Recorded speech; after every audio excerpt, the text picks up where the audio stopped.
मेरे प्यारे बच्चों, सुप्रभात। अभी हम लोग पाठ 11 विनोद कुमार शुक्ल जी की कविता मेरे प्यारे बच्चों, प्यारे नन्हे बेटे को, इस कविता को हम लोग पढ़ेंगे। उससे पहले यह जान लें विनोद कुमार शुक्ल जी के बारे में। विनोद कुमार शुक्ल जी छत्तीसगढ़ के राजनंद गांव के रहने वाले हैं। 1937 में आपका जन्म हुआ था। 1 जनवरी 1937 को आपका जन्म हुआ था। और आपने कविताओं की भी रचना की है, उपन्यास भी लिखा है, कहानी भी लिखा है और कविता संग्रह भी लिखा है। ऑब्जेक्टिव में आपके प्रश्न बहुत ज़्यादा आते हैं। आप लोग एक बार देख लीजिए, विनोद कुमार शुक्ल जी का जन्म 1 जनवरी 1937 ईस्वी को हुआ था, राजनांदगांव छत्तीसगढ़ में। कविता संग्रह है लगभग जय हिंद 1971, कविता से लंबी कविता और भी कविता संग्रह है जो आप बुक में देख सकते हैं। उपन्यास नौकर की कमीज 1979 और यासी रासा का और भी बहुत सारी रचनाएं थी, बुक में एक बार देखना चाहिए। कहानी संग्रह है पेड़ पर कमरा 1988, महाविद्यालय 1996। आपने बहुत देर से लिखना शुरू किया, लेकिन आपकी लेखनी में कुछ ऐसी विशिष्टता है कि लोग आकर्षित हुए। और जो अगला पाठ हम लोग पढ़ने जा रहे हैं, पाठ 11, आप ही की रचना है। हम अब बोर्ड पर उसे लिखने जा रहे हैं और उसे भी हम लोग देख लें। बहुत छोटी रचना है।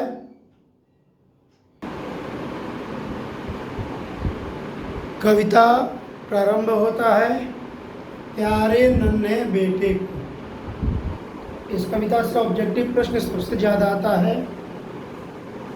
एक बार कविता को पढ़ लिया जाए, फिर लोहा शब्द का अर्थ समझा जाएगा।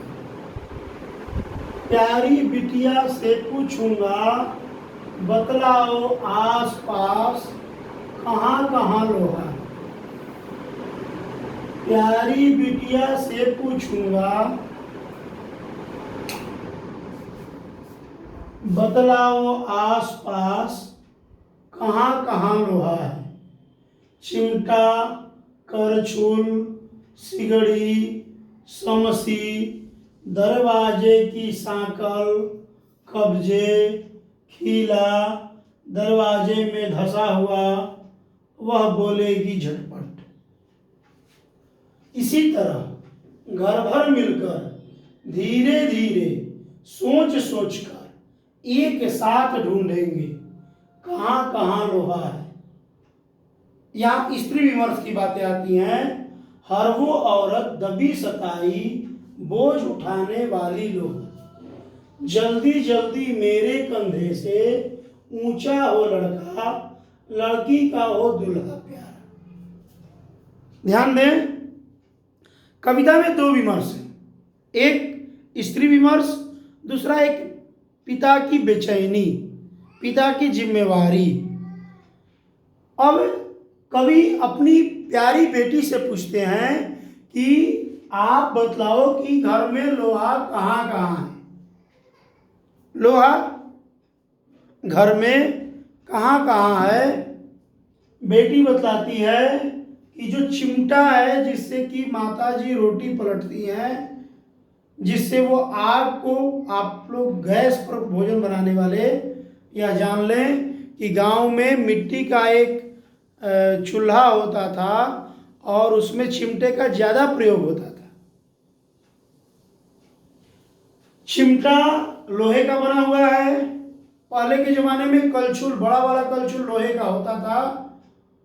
सिगड़ी आग को जलाने के लिए प्रयोग में आने वाला एक प्रकार का लोहे का उपकरण।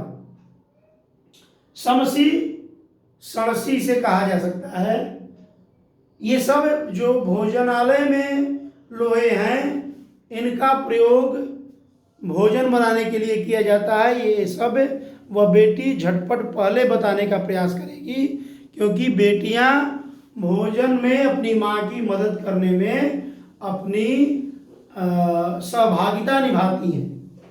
तो चिमटा, कलछुल, सिगड़ी, समसी, ये सब भोजनालय के अंदर के यंत्र हैं जो लोहे के बने हुए हैं। जान लें, लोहे के बने हुए बर्तन के कारण ही पहले के ज़माने में आयरन की गोली नहीं खानी पड़ती थी। आजकल हम लोग स्टील का और एल्यूमिनियम का बर्तन प्रयोग कर रहे हैं। एल्यूमिनियम गैस बनाने का सबसे प्रमुख कारक होता है। शमसी, उसके बाद वो बेटी बताती है कि दरवाजे की जो सांकल है, पहले दरवाजे में सांकल होता था, लोहे का जंजीर बना होता था जिससे ऊपर लगाया जाता था। दरवाजे की सांकल भी लोहे की है। कब्जा जो कि दरवाजे के किनारे लगा होता है वह भी लोहे का है। जो खीला है जो दरवाजे में धंसा रहता था, जो दरवाजे को बैलेंस्ड करता था, चौखट के साथ जोड़ने का काम करता था, वह खीला भी लोहे का बना हुआ है। वह तुरंत बतलाएंगे। हम जो ही लोहा पूछेंगे, लोहे का शाब्दिक अर्थ पकड़ते हुए बेटी घर में मिलने वाले लोहे के बारे में बताएगी। इसी तरह घर भर मिलकर धीरे धीरे सोच सोच कर एक साथ ढूंढेंगे। क्या ढूंढेंगे? लोहा। कहाँ कहाँ लोहा? कभी अब अपने वास्तविक अर्थ पर आते हैं। लोहे के वास्तविक अर्थ मजबूती पर, दृढ़ता पर, काम करने की क्षमता पर आती है।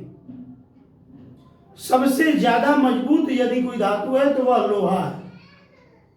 सोना, चांदी, पीतल, कांसा, इन सबसे ज्यादा मजबूत अगर कोई धातु है तो लोहा है।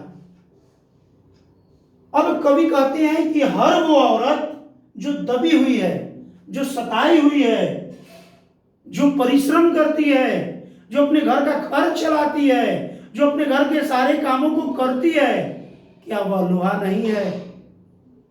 क्या वह अटूट नहीं है? क्या वह मजबूत नहीं है?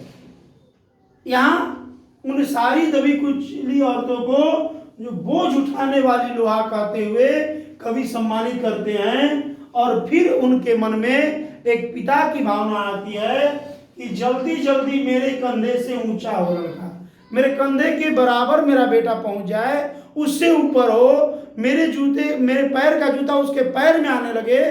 इसका तात्पर्य कि वह मेरी जिम्मेवारियों को उठाने लगे। मैं जो उसका पालन पोषण कर रहा हूं, अब वह मेरे बोझ को बटाने का काम करे। क्योंकि एक पिता भी लोहा है। अगर एक स्त्री लोहा है तो एक पिता भी लोहा है।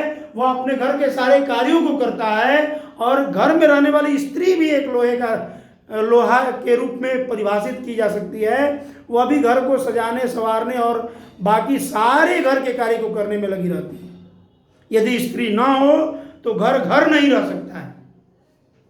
तो जल्दी जल्दी मेरे कंधे से ऊंचा हो लड़का, लड़की का हो दूल्हा प्यारा। लड़की आज भी समाज में यह माना जाता है, पुत्री हुई तो वह एक प्रकार से दूसरे की थाती है।